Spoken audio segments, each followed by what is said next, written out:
What's up, everybody? Welcome back to my 100 by 100 foundation project I've been working on for quite some time. Kelvin and I are back, knocking it out. He's around here somewhere. Hopefully he's not found trouble. Anyways, I'm about 55, a little over 55% of the way through. And the reason why I know that is because I'm working on this in 5x5 sections. And currently I'm here. So this is row 56 through 60. So I'm actually technically a little above 55%. But anyways, this area over here is the completed area, and I'm working my way that way. It does get easier as I work my way that direction because the land slopes up. But if you're new to the channel, you have definitely stumbled into a hot mess. But what I'm working towards is a foundation. I will plank all of this in so you'll have a floor. And then I'm going to build a big hanger, a gigantic hanger with two open ends, two ends that are walled.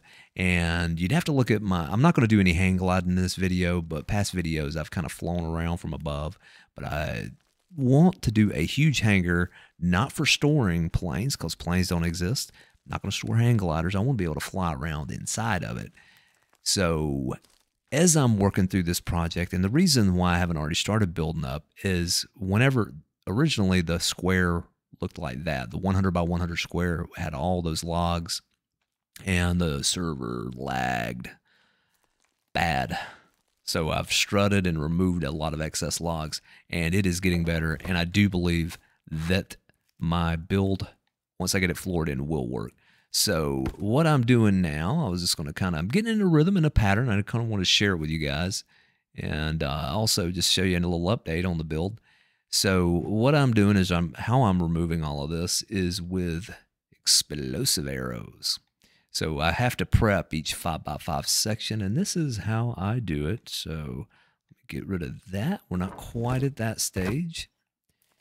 And I come in, as you can see, this section is not strutted yet. I do have struts down there at the bottom. But anyways, I come in and I remove these first set of logs. The reason why I do that is sometimes, it doesn't happen very often, I run into a problem where I cannot remove it. So I know right off the bat, I'm going to have to remove the complete section. So like this log, if it wouldn't have removed, I would have to remove all of these 5 logs all the way down and start over. And luckily, fortunately, this worked out. Anyways, hopefully this section works out. That's good. Cool. But it's that's one reason this project is taking a lot longer than anticipated. So I got that first section and this last section removed, and then now I can go grab a half log, strut the bad boy in, and boom, grab this guy. Let's put one there. And then if I didn't have those two struts like that, I would strut those in, but now since I do, I come up and strut it here at the top. And once I get all of this section done, this 5x5 section, then I can come in and start removing them. And using the explosive arrows saves a lot of time, because if you remove these one by one, of course I'm using log hack. Okay, here we go. Here's what I'd have to do at the bottom. As I strut that way, and then I strut this way. And then I strut this, just like the other side. Obviously, I'm using log hack, and I'm using super jump a lot. And of course, God mode, because I think this is about 8 stories tall, I guess. Okay, so we've got everything strutted in. Now I can remove this top layer that detaches the top from the rest of this 5x5 structure. And I know you probably are watching, well, why didn't you just strut? Why'd you remove those initial set of logs? The reason why is, like I said, sometimes when you strut, even though technically you should be able to remove all the logs in between the struts, for whatever reason, it doesn't work. Actually, I know why it does work, but I'm not going to try to explain all of that. It basically boils down to I made a no-no on starting off this foundation, and I probably should make a video about that, but anyways. So I detached that. Now I just work my way down. Come back, jump. Hopefully I land it. Oh, good enough. Maybe that's how. No, now I fell off. Sometimes it makes it easier if I remove my logs here. So I need to go up one more. Drop down. Trying to talk and, you know, move at the same time. Believe it or not, I do get pretty quick at it, but always happens when you're trying to make a video. All right, so this little section, since I removed that backside, I can just move those two over here. And I'll tell you what, if you're building tall structures, the taller it is, using those arrows to destroy the supports it saves you a lot of time. Okay, so over here I've got logs in front. So here I'm gonna have to drop all the way down. Boom. There's Kelvin. Hey, buddy, we were talking about you earlier. Did you get yourself stuck again? It's okay.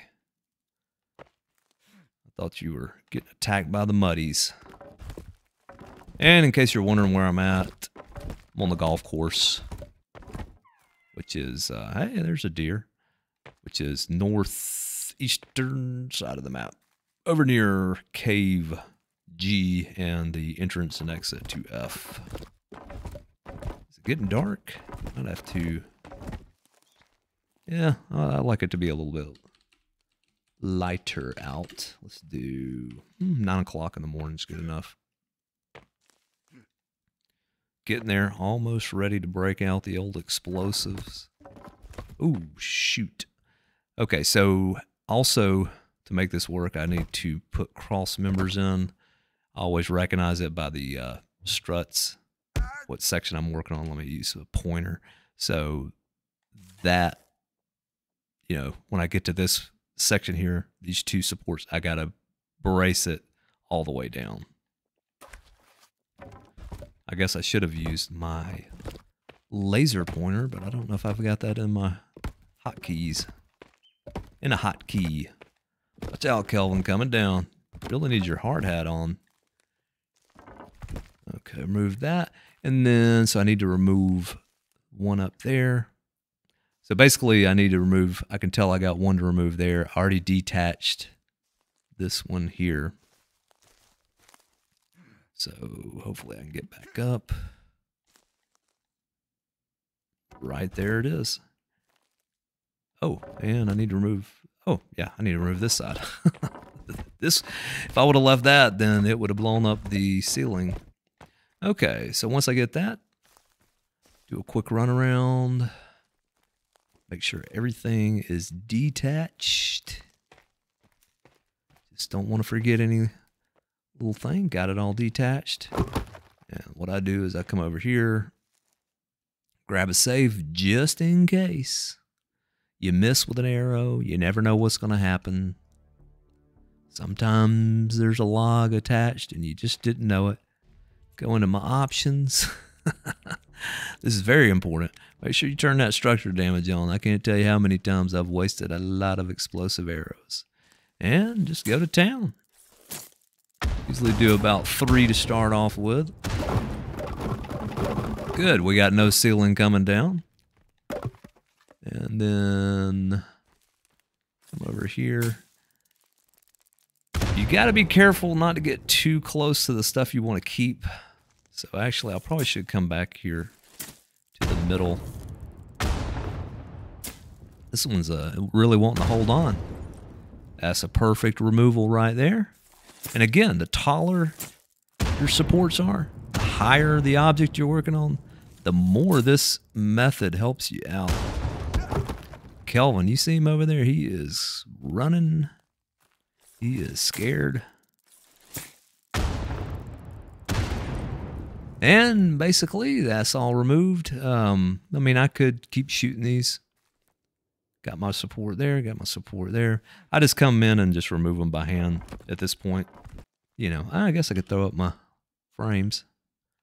Oh, see? Oh, this is a lot better. Let's see if that 40 frames holds. Nah, it's going down a little bit. That's pretty good. I haven't checked that in a little bit. So this is pretty good being under the structure. It's around the 20s. So I wasn't planning on it, but you know what? Things always look different from high above, and it has been a minute. So yeah, we're going there. Now at this point, this end, I could fly underneath it, but with those supports every 5 logs, you can't really turn around. But as I get above this thing, you can see once I build a hangar and remove all the supports within, you'll have plenty of room to maneuver around in. And I'll just have to see how the server's doing at that point. I would like to add more, but I'll just have to see how the server is handling as whenever I get there. That's sort of how this build has progressed, and it's been a learning experience, but I've enjoyed it. Hopefully you have. If you're still with me, hey, thanks for the big watch. Be sure to vote with your thumb. Hopefully you enjoyed it, and turn that thumb up, but do what you got to do. Anyways, a big thanks again for watching, and you know what? Hope to catch you in the next video.